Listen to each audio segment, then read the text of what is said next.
Bueno, empezamos la grabación del tema 4 de la asignatura de psicología, que va a tratar sobre la emoción o las emociones, la motivación y la comunicación. Entonces, los apartados van a ser básicamente los mismos que forman parte del título. Es decir, qué es la comunicación y cómo va a influir a la hora de intentar utilizarla en el ambiente sanitario, qué son las emociones, cómo influyen en la comunicación y en el estado del paciente, tanto hospitalizado como no hospitalizado, qué es la motivación y también cómo va a influir en el cambio de hábitos y en el cambio de comportamientos de un paciente que tiene que, por la razón que sea, modificar alguna de sus conductas, y luego una serie de habilidades sociales para facilitar la comunicación a la hora de intervenir con un paciente. Entonces, el punto 1 trata sobre la comunicación y empezamos viendo lo que es la comunicación y cuáles son los elementos de la comunicación.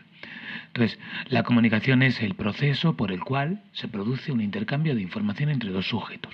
Es decir, hay dos personas mínimo y hay un intercambio de información. Una persona intercambia información con otra persona. ¿Vale? En un principio la comunicación se da entre personas, por eso lo he subrayado en la primera frase. Aunque también se puede extrapolar o se puede ampliar al intercambio de información con ordenadores, con animales o con multitudes, ¿vale? No solo entre dos personas, pero nosotros vamos a tratar sobre todo la forma básica, que es entre dos personas. Entonces todo el mundo sabe comunicarse, todos nos comunicamos, aunque hacerlo correctamente es algo bastante más complejo y la falta de corrección en esta comunicación a veces conduce a la confusión y genera problemas. Entonces la comunicación va a ser fundamental en nuestro ámbito, en el ámbito de la salud, en el ámbito del hospital, por lo que va a ser necesario que nosotros, como alumnos de técnico en cuidados auxiliares de enfermería, aprendamos ciertas habilidades de comunicación y los factores que intervienen en esta. Entonces, una comunicación está formada por una serie de elementos básicos que probablemente los recordéis de haberlo dado en clase de lengua en algún momento durante la ESO o según de qué otro nivel de estudios vengáis, incluso del BUP antiguo, según quienes seáis. Entonces, los elementos son básicos, son los siguientes. Primero, el emisor, ¿vale? El emisor es el que inicia la comunicación, el que transmite la información, es decir, el que va a intentar mandar unos datos, una información, para que pueda ser interpretada por otros sujetos. El receptor va a ser este sujeto que recibe la información y la va a interpretar conforme a su propio estado, ¿vale? Puede ser un receptor voluntario o puede ser involuntario. Un receptor voluntario es el que participa a sabiendas en la comunicación y un involuntario es el que no es consciente de estar participando en una comunicación, pero está recibiendo, ¿vale? Uno va, por ejemplo, por la calle y oye a alguien hablar. Sería un receptor involuntario y está recibiendo la información que ha generado un emisor. El mensaje, ¿vale?, es lo que se utiliza para transmitir la información. Es muy variado y puede ser texto, puede ser sonido, pueden ser gestos, pueden ser entonaciones, pueden ser imágenes, pueden ser un montón de cosas, ¿vale? O sea, yo la información va a ser lo que yo quiero que la otra persona capte y lo voy a hacer de distintas formas. Eso va a ser el mensaje. El ruido va a ser cualquier fenómeno que interfiera en la comunicación de forma, ¿vale?, que modifique el mensaje. Puede ser un ruido real, o sea, un ruido de tráfico, por ejemplo, que distorsiona y hace que no llegue toda la información. Puede ser elementos externos sociales, ¿vale?, como otras personas que influyen en el significado. Pueden ser elementos previos del oyente, ¿vale?, que prejuzga y interfiere, o puede ser una relación previa, pueden ser muchas cosas. Ruido es cualquier fenómeno que interfiere en la comunicación, modificando el mensaje. El código va a ser el conjunto de normas y signos, ¿vale?, estructurado, que nos posibilitan emitir esos mensajes y expresarlos, ¿vale? tiene que ver con la capacidad de utilizar el lenguaje. Y van a ser, por ejemplo, el lenguaje hablado. ¿Vale? Pues ese va a ser el código, el español, el inglés, el alemán. Y los códigos, también simbólicos, de símbolos, de gestos. ¿Vale? Lo veremos un poco más adelante. El canal va a ser el medio a través del que viaja el mensaje, ¿vale? De que va del emisor al receptor. Pueden ser las ondas de sonido cuando hablamos, puede ser el papel cuando escribimos, puede ser una pantalla, como en este caso vosotros estáis viéndolo, a través de YouTube, etc. El contexto es la situación en la que tiene lugar la comunicación, ¿vale? Es decir, el lugar y el momento, ¿vale? Estar en un aula, o estar en una consulta, o estar en un parque con los amigos, o estar en la calle en medio de una manifestación, ¿vale? El contexto es esa situación espacio-temporal, momento y lugar, momento y lugar. Y el feedback es la respuesta que da el receptor al emisor cuando capta el mensaje, ¿vale? De forma que se invierten los papeles y ahora el receptor pasa a ser el emisor y la comunicación se establece de forma bidireccional. O sea, es la pista que le da al receptor, perdón, al emisor, el hecho de que el receptor haya captado el mensaje. Ese es el feedback. Entonces, la comunicación, todo esto que os he dicho, el emisor que transmite un mensaje para que llegue al receptor, independientemente de que haya o no algún ruido, utilizando un código a través de un canal y en un contexto, y recibe un feedback, es dinámica, todo ocurre a la vez. Y al comunicarnos es difícil aislar los componentes y estudiarlos por separado, pero se puede hacer, ¿vale? Entonces, todo esto hay que tenerlo en cuenta a la hora de una comunicación dentro de un hospital. El contexto es el de la enfermedad y el del paciente con el sanitario. El feedback es la respuesta que nos haga. El ruido puede ser la propia enfermedad. El código va a ser el idioma que utilizamos y las palabras. Hay que utilizar palabras más o menos técnicas, pero comprensibles. El canal va a ser seguramente la voz, aunque a veces es una radiografía o a veces es un análisis. El emisor somos nosotros, el receptor es el enfermo y el mensaje es lo que le queremos comunicar, ¿vale? Entonces, para comunicarse ya hemos dicho que es necesario un código, ¿vale? El código es, por ejemplo, el idioma. Pero este no es igual para todas las personas. No todas las personas hablamos el mismo idioma y no todas las personas, aunque hablemos el mismo idioma, utilizamos exactamente el mismo código, porque a veces tenemos una comunicación basada en gestos o en asunciones por parte del receptor que pueden dar lugar a confusiones independientemente de la comprensión del idioma. Sin embargo, según Walavich, Viven y Jackson, ¿vale? 3 personas que se han dedicado a 3 lingüistas a la comunicación, hay un conjunto de principios universales que están al margen del tipo y del número de interlocutores, ¿vale? Son una serie de características que tiene la comunicación que son universales, se dan en todos los idiomas, se dan en todos los tipos de, si es escrito o si es verbal, si es hablado, perdón, si es verbal o es no verbal, ¿vale? Entonces, conocerlos nos va a facilitar, ¿vale? Nos va a facilitar la conversación, nos va a facilitar la comunicación, ¿vale? Especialmente en el ámbito sanitario, en el que los pacientes están en una situación muy determinada, ¿vale? De dependencia de nosotros. Entonces, estos axiomas son, el primero, es imposible no comunicar, ¿vale? Es decir, todo comportamiento de una persona transmite algo a las personas de alrededor. No solo las palabras o los gestos, sino en principio también algo tan neutro como un silencio o la presencia, ¿vale? Tú eres un paciente, estás en la cama y entra un auxiliar, entra en la habitación y se va y a ti te ha transmitido algo. Ha entrado a ver algo, se le ha olvidado algo, iba a decir algo y ha cambiado de opinión, se le ha olvidado la medicina, algo te está diciendo. Entonces, hay que tener muy claro esto para no comunicar lo que no se quiere comunicar, ¿vale? Si yo entro en una habitación y salgo, no sé lo que va a interpretar el paciente, con lo cual tengo que dejarlo claro, porque tengo que tener claro este primer axioma, que algo va a interpretar de nuestra acción. Luego, hay una interacción entre el contenido y la relación, ¿vale? El mensaje transmitido por el emisor va a ser interpretado por el oyente en función de la relación que mantenga con el emisor, ¿vale? Entre amigos, por ejemplo, lo que tú digas se va a interpretar de una manera distinta a entre padre e hijo y, muy importante en nuestro caso, entre paciente y sanitario, ¿vale?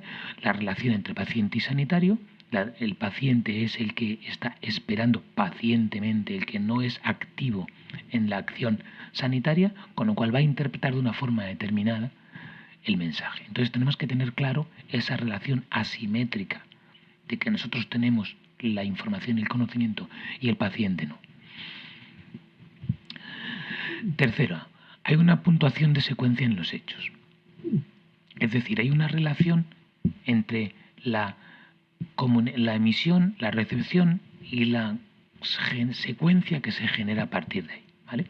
Cuando tú emites, el receptor escucha, él emite, tú escuchas, y eso va llevando a un determinado camino, ¿vale?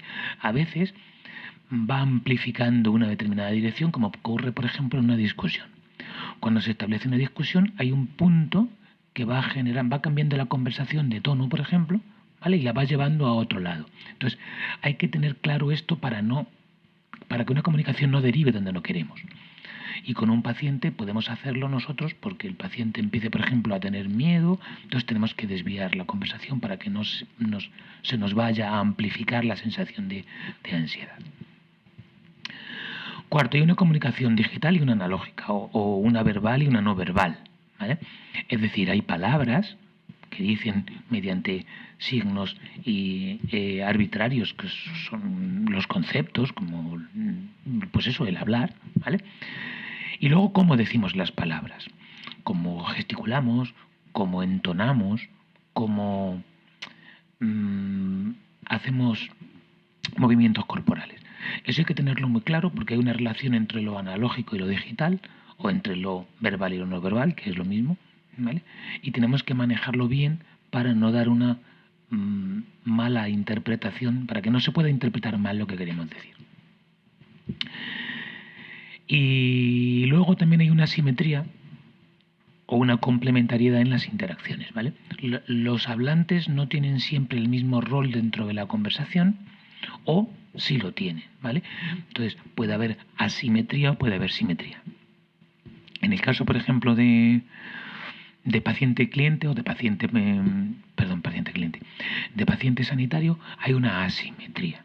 Una de las personas tiene más conocimiento que el otro y eso tiene un significado en la forma de interpretar la comunicación y los mensajes que queramos transmitir. Entonces, lo que decía de que hay una comunicación verbal y no verbal, quiere decir que, como apuntaba el cuarto de los axiomas de Wolowitz, ¿vale? La comunicación verbal es la que discurre mediante el diálogo lingüístico, mediante las palabras, ¿vale? La vía oral, la vía auditiva o la vía escrita y la vía ocular, o sea, el uso de palabras. La palabra casa significa lo que significa, la palabra no significa lo que significa. Pero la comunicación no verbal es la que llevamos a cabo mediante movimientos corporales, gestos y entonaciones. No es lo mismo que yo diga no que yo diga no. La entonación estoy cambiando el significado a la palabra que yo he dicho, con lo cual la comunicación verbal y la no verbal tienen una interacción entre ellas. Tienen que ver con esto, ¿vale? Hay una diferencia entre ambas que tienen que ver con estos 5 aspectos que vamos a ver ahora. El primero es la predominancia. En condiciones normales, la comunicación verbal predomina, ¿vale? Es la primera a la hora de emplearse y le damos conscientemente prioridad. Yo de entrada doy más importancia a las palabras que a lo demás, ¿vale? Cuando yo quiero transmitir una información, lo hago con palabras como primera opción. Luego, los canales empleados también son distintos. La comunicación verbal requiere palabras, mientras que la no verbal es corporal. El nivel de conciencia, y aquí es donde entra una de las partes más importantes. Somos más conscientes de lo que hacemos a nivel verbal que lo que hacemos a nivel no verbal. Es decir, pensamos más en las palabras que en los gestos. Con lo cual, a la hora de transmitir, probablemente los gestos digan más de nuestra intención que las palabras, porque no estamos pensando en ellas y no las filtramos y nos salen más naturales, con lo cual hay más verdad probablemente en la gesticulación que en las palabras. La emocionalidad tiene que ver justo con lo anterior, pero al revés. El lenguaje no verbal suele transmitir emociones, ¿vale? Emociones que además el emisor no quiere o no tiene pensado expresar, ¿vale? Con lo cual no siempre pasan por los niveles superiores de conciencia, no somos conscientes de que lo estamos haciendo y se nos escapan, ¿vale? Se nos van. Entonces, hay veces que los gestos indican la verdadera emoción que estamos manifestando y no nuestras palabras, ¿vale?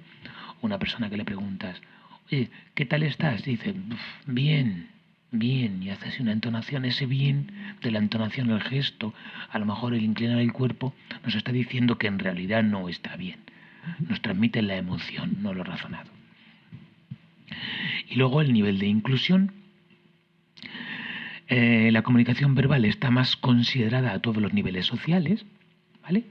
O sea, se considera más, pero en algunos contextos es muy importante utilizar la comunicación no verbal, ¿vale? Al hablar en público, al pedir ayuda por parte de los pacientes a nosotros como sanitarios, en una entrevista de trabajo, ¿vale?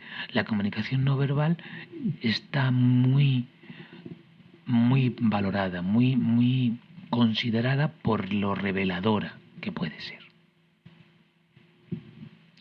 Entonces, esta comunicación no verbal se relaciona con la verbal, ¿vale? Porque hay una relación entre ambas de 6 formas diferentes. Una es repetición. El mensaje verbal y el no verbal indican lo mismo, repite. Una contradicción. El mensaje no verbal se opone al verbal.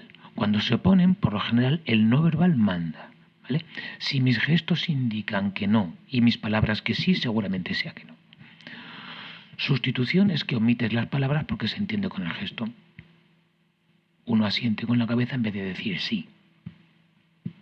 Complementación, el lenguaje no verbal complementa al oral, al verbal, ¿vale? Entonces yo le dije y gesticulo con la cabeza, complementa. Acentuación, para enfatizar, ¿vale? Que no, ¿vale? Ese golpear encima de la mesa que seguramente me haya distorsionado ahora el micro, pero bueno, luego lo filtro. Y regulación, la forma no verbal nos permite una comunicación fluida sin silencios, sin confusiones. Cuando yo estoy hablando con una persona, mi entonación da pie a la continuación y al establecimiento de los turnos de palabra. La comunicación va a tener una relación con el contexto, ya lo hemos dicho antes, era uno de los elementos. Y en el ambiente sanitario va a estar relacionado con 3 aspectos muy importantes dentro del contexto, sobre todo hospitalario, también sanitario normal en un centro de salud, en una clínica odontológica, pero en los hospitales mucho más. Por una parte, está relacionada con la tarea. Es decir, se suele aprovechar el trabajo que se tiene que hacer para establecer una conversación, una comunicación. Yo tengo que hablar de determinadas cosas que requieren un cierto grado de intimidad, entonces lo hago durante la higiene corporal o al tomar las constantes. Yo no suelo entrar en la habitación para dar una información, aprovecho, ¿vale? Y esa intimidad me va a dar pie a hablar de determinadas cosas. Luego, por otra parte, el tiempo suele ser escaso, con lo cual limita mucho la comunicación, ¿vale? Hay que tener cuidado con eso y aprovecharlo bien. Y luego hay una tendencia por parte de los profesionales a tipificar a los pacientes, a tratarlos como pacientes estandarizados, tratándolos por la dolencia, pues es el cáncer de la 217, ¿vale? Es el pesado por la forma de ser de la no sé qué, es el tal por prejuicios que establezcamos de la habitación número no sé cuánto. Y entonces, en ocasiones, se tiende a despersonalizar la relación para no implicarse emocionalmente. ¿Cómo se hace? Pues aparte de la tipificación anterior, monopolizando la interacción, ¿vale? Si yo monopolizo la conversación, si hablo yo y no dejo hablar, evito temas psicológicos o temas sociales que me puedan implicar profesionalmente y que yo no quiera tocar. Emplear preguntas cerradas, donde solo cabe responder sí o no, o bien o mal, ¿vale? De forma que o preguntas en las que ya conozco la respuesta, de forma que también evite derivas hacia una conversación que no quiera yo tener. Y luego utilizar expresiones estandarizadas de no pasa nada, no te preocupes, verás cómo todo va a salir bien, porque son interpretadas por el paciente como frases hechas que no significan absolutamente nada, y es que además no significan absolutamente nada y no aportan nada, pues pueden generar más malestar que algún tipo de ayuda. Y por último, el último apartado de este apartado 1, el último subapartado, es la comunicación terapéutica, ¿vale? Una comunicación en sí misma ya es beneficiosa, porque da pie a, como hablamos en temas anteriores, a expresar lo que pensamos al oírlo, a organizarlo y a entenderlo de una forma bastante más sencilla que cuando simplemente es algo dentro de nuestra cabeza. Pero nosotros la podemos utilizar de forma terapéutica cuando tenemos la intención de resolver problemas de salud. Por ejemplo, recabando información acerca de la salud, preguntamos al paciente, ¿vale?, cómo se encuentra en todos los ámbitos, y también con la intención de ayudar, tanto física como psíquica como socialmente. Entonces, al llevar a cabo esta comunicación, se pueden utilizar dos tipos diferentes de forma en función del papel adoptado por el personal sanitario con respecto al paciente, ¿vale? El personal sanitario se va a comportar de una forma diferente con el paciente a la hora de hacer esta comunicación terapéutica. Uno es mediante la identificación, ¿vale? El sanitario se identifica con el paciente como persona, ¿vale? Y aprovecha similitudes entre los dos para tratar determinados temas, ¿vale? Por ejemplo, tú lo has vivido, o también has sido padre, o también ha muerto un familiar, ¿vale? Esto tiene un poco de peligro porque a veces puede dar lugar a una intromisión, ¿vale?, dentro del paciente. Y la otra es la neutralidad. La neutralidad es más beneficiosa, es verlo desde fuera, ¿vale? Resulta más convincente y más creíble porque no se basa en opiniones, ni lo que yo siento, ni lo que yo he pasado, ni vivencias personales, sino en un conocimiento científico, que es algo sólido, ¿vale? Esto es así porque lo dice la medicina, porque lo dice la biología, porque lo dice la química, porque lo dice la ciencia que sea. Y luego, evita las críticas cuando el personal no es ejemplarizante, ¿vale? Una persona que está recomendando adelgazar y esta persona tiene obesidad, pues como lo enfocas desde un punto de vista neutral, no te pueden criticar a ti, tú lo entiendes, pero no eres capaz tampoco, ¿vale? Pero sin embargo resta credibilidad, esta falta de ejemplaridad resta credibilidad y sería aconsejable ser ejemplar a la vez que ser neutral.